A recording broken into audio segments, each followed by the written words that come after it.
Welcome back to the Taiwan Outlook. I'm your host, Rick Wu. In this segment, we will continue our conversation with Mr. Jason Huang and also Mr. Daniel Lien, who were two members on the recent expedition to Mount Everest from Taiwan. I'm going to start off with Jason again in this segment. Jason, we were talking in the earlier segment about conquering Mount Everest as a combination of your childhood dreams and also long-term dedication and hard work. Right. And can you share with us that experience, that moment when you reached the top? What was it like? What was it, going through your, heart, going through your mind at the moment that you reached the top? Well, to be honest, you don't think too much up there because there wasn't that much oxygen. Yes, but let me ask you though, what were the conditions like when you reached the top? Of course, cold, like you said. Right. Was it windy? It was windy. Okay. And it started blowing. Yeah, they were still back in April and May, so elevation that high, was it snowing? It was snowing. Okay, good. So the conditions were very harsh. Well, I won't call it very harsh, but it was difficult. You can see the clouds coming in, and you can see the weather started changing. Okay. I did think of one thing, that when I walked to the top, I radioed the base station. Radio Daniel. Right. Yes. And I asked them what's the elevation of Mount Everest. Okay. Which, of course, it's 8848. Okay. Right. So I say that it's gonna become 8,849.7 meters now. Okay. Because of your height. Right. I'm going up to the summit. Okay. And that's the thing. Like, in reality, you will think of when you go in at that moment. Of course. When you're standing on top of the world, that you're the highest point on Earth now. Yeah, at that particular moment. Right, right. And what was going through your head at the time? Were you thinking of your family and friends, or people who were being mountain climbing with you for some years? Were you thinking about other things going through your head at the time? The top of Everest is actually very small. Okay. It's just a small ridge. Okay. And it's kind of steep on both sides. Okay. So at that moment, what went through my mind is just don't die. Okay. Survival is number one. Right, yes. Right. Be very careful. Okay. And you did think about a lot other things after you come back safely, to the camp. The lower elevation. Right, yes. right. How about your partners? You went up with 3 other people. You mentioned before the taping that one of them was a woman. Right. Yeah. So how did you think the other partners felt at the time when the 4 of you reached the top? I'm sure they were very happy. Yeah, because, very excited.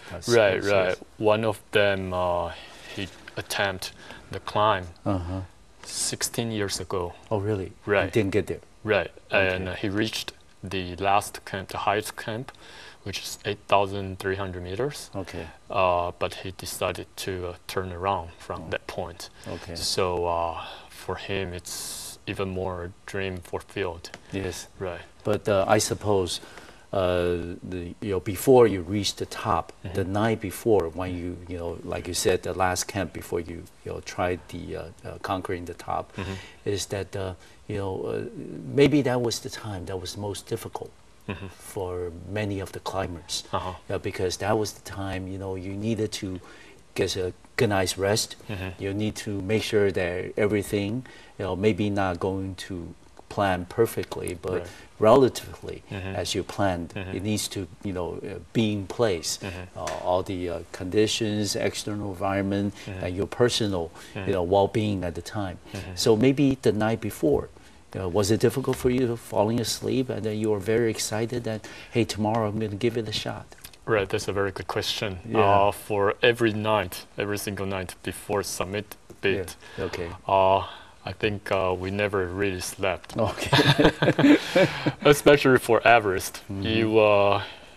You went into sleep around like 5 o'clock in the afternoon. Okay. But you have to depart for the summit assault around 9 o'clock in the night. At night. Not, yeah, okay. at night, right? Right. Not next morning. No. Right. So you have 4 hours. Okay. Right. So what I can recall is I called my girlfriend. Yes. And I told her that we're gonna try the summit bit the next morning. Okay. Actually, that same night. Okay. And my teammate who was in the same tent with me, I remember clearly that he called his 2 sons, talking to his son on the phone, and I can see it in his face. He was happy that he can call his son before the summit bit, just in case anything happens. Yeah, that's what I remember the most. Okay, good. Right. Yeah. And Daniel, Jason said that when he reached the top, he radioed you and let you know that, hey, Jason, Daniel, we're here. We have conquered the top of Mount Everest. What was going through your head? Yes, because they're not only me, they're also the leader and me and the two some media. Oh, media is already there. And some other foreign friend. Okay. Yeah, and we waiting together and for the news. Yeah, because before they go to the top, the night is very, for us, is very, we were very worried about. Yes. Because there is some problem about the radio. Yeah. So we didn't know where they go now. Okay. So we worry about, and when they go to the top, we very happy, very crazy. We open the beer and shower everybody with it. Yes. Okay. Yeah. But Daniel, we were talking also before the taping that you're also a mountain climber. Yeah. I understand that this role, that you took as the manager of the expedition was very different. And of course, any mountain climber would like to be on the top, be a part of, history. Particularly, as a mountain climber like yourself, do you have any regrets that maybe you had the choice to do this over again, that you'd rather be one of the climbers that would, try to reach the top instead of being the manager of the expedition, that you stay at the base camp? Of course, I will have the regrets because, like Jason says, the big problem is the money. Yeah, it's the big money. So very few people can have the chance to go to the Everest. Of course. So, but I think the mountain always there. Yes. So I think I will have the chance. Yes. Yeah. And Daniel also mentioned that your wife is also a mountain climber. Yeah. Do you have any plans in the future? Maybe not right away, but sometime, some years down the line, that maybe the two of you will climb or try to climb Mount Everest again. Yeah, I hope. Yeah. So maybe if we have the chance, go with my wife and my children. Yeah, it's very wonderful. Yes, good. And Jason, this is the 7th summit that you've reached, and although Mount Everest is the highest on the continent and things, but was there anything differently, from this experience compared to others that you've had? When you reached the top? When I reached the top? Yes. I think for other mountains, you kind of take it easy on the top. You take pictures, look around. You speak through the video. And you take good pictures until you're happy to come down. Like for Antarctica, the highest summit in Antarctica. Yes. We stay on the summit for 40 minutes to 1 hour. Okay. But Everest, you cannot really feel it until you come down. Like I said, safety is the most important part. Yes. So I did have a camcorder up there, and I tried to interview my teammates. Okay. They just they didn't want to say anything. Yeah. Probably have a hard time breathing since you said the oxygen was in short supply up there. Right. all of us have supplemental oxygen. Yeah, So you have oxygen bottle, yes, right, and the mask. Okay. So to speak, it looks very easy down here. Okay. But if someone radio you, and you want to speak on the radio, you have to first stop. Okay. And you have to make sure you're not blocking everybody. No. And you remove your oxygen mask, and you talk on the radio. Okay. Right. That's a very difficult actions combined.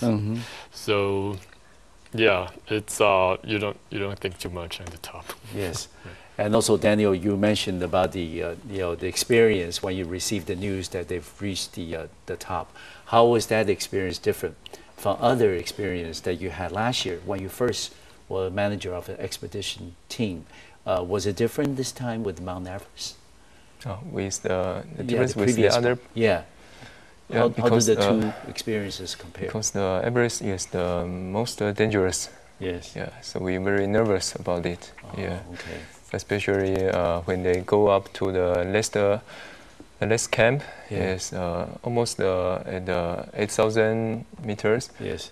Yeah. So we were very dangerous when our climber up there. Yeah. So and the weather is changed very quickly. So we every day we see the weather forecast every day, and with the team leader we make the decision which day we go, which day we stop, and very nervous. Yes, well, that is what a manager does. Yes. We're going to take another short break, and we'll be right back to the Taiwan Outlook, and we'll continue our conversation with Mr. Jason Huang and Mr. Daniel Lien about their experiences to Mount Everest. I'll see you in 2 minutes.